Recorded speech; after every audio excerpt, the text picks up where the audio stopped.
குறை கூறுபவர்கள் கூறிக்கொண்டே இருக்கட்டும்.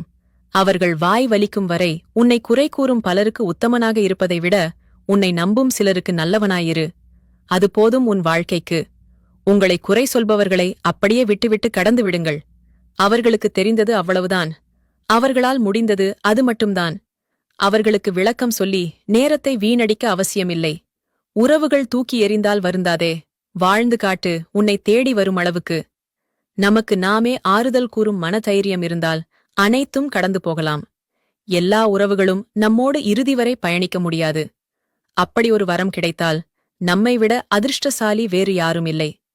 நிபந்தனைகளுக்கு உட்பட்டு தக்க வைத்துக் கொள்ளும் உறவுகளை வேடந்தாங்களுக்கு வரும் பறவைகள் போலவே பாதியில் விட்டுத்தான் செல்லும். உன்னை விட்டு விலகும் உறவிடம் வாதாடாதே, மௌனமாக விலகு. உன் வழியையும் வேதனையும் சொல்லி புரிய வைக்க முயற்சி செய்யாதே.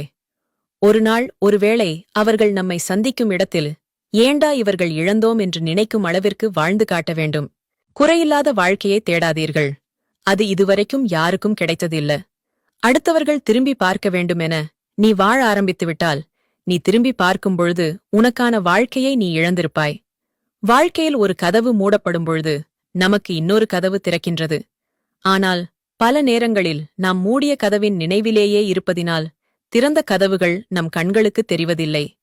எந்த சூழ்நிலையானாலும் சிலரை தேடி போகாதே. எவ்வளவு வழி இருந்தாலும் சிலரிடம் எதையும் கூறாதே. ஏற்றத்தை விட இரக்கத்தில்தான் பன்மடங்கு தேவைப்படுகின்றது தன்னம்பிக்கை. மன திருப்தி என்பது நமக்கு இயற்கையாக கிடைத்த செல்வம். ஆடம்பரம் என்பது நாம் செயற்கையாக உருவாக்கிக் கொண்ட பஞ்சம். நீங்கள் பெற்றிருக்கும் உறவுகளை வைத்து உங்கள் நிம்மதி தீர்மானிக்கப்படுகிறது. முயற்சி செய்தால்தான் நீ நினைத்ததை அடைய முடியும். உன் லட்சியத்தை அடைய தன்னம்பிக்கையோடு போராடு. உன் முயற்சிக்கான பலன் நிச்சயம் கிடைக்கும். இங்கு நிறம் மாறும் பச்சோந்திகளை விட அடிக்கடி மனம் மாறும் மனிதர்களிடமே அதிக கவனம் தேவைப்படுகிறது. சிரித்துக்கொண்டே தருவதால் வலிக்கவில்லை என்று அர்த்தமில்லை. வலிகளை காட்டிக்கொள்ள விருப்பமில்லை என்று கூட அர்த்தமாக இருக்கலாம். தூக்கி விடுகிறார்கள் என்று நம்பி உன் கைகளை கொடுத்து விடாதே. அதில் பல கைகள் உன்னை பழிவாங்குவதற்காக கூட இருக்கலாம். கவனமாக இரு.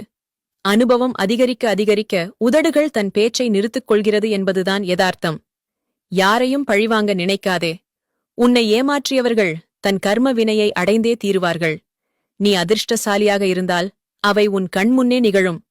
ஆசை என்ற உணர்வை மட்டும் கட்டுப்படுத்த கற்றுக்கொண்டால் வாழ்க்கை என்பது நாம் நினைக்கும்படி மிக எளிதாகத்தான் இருக்கும்.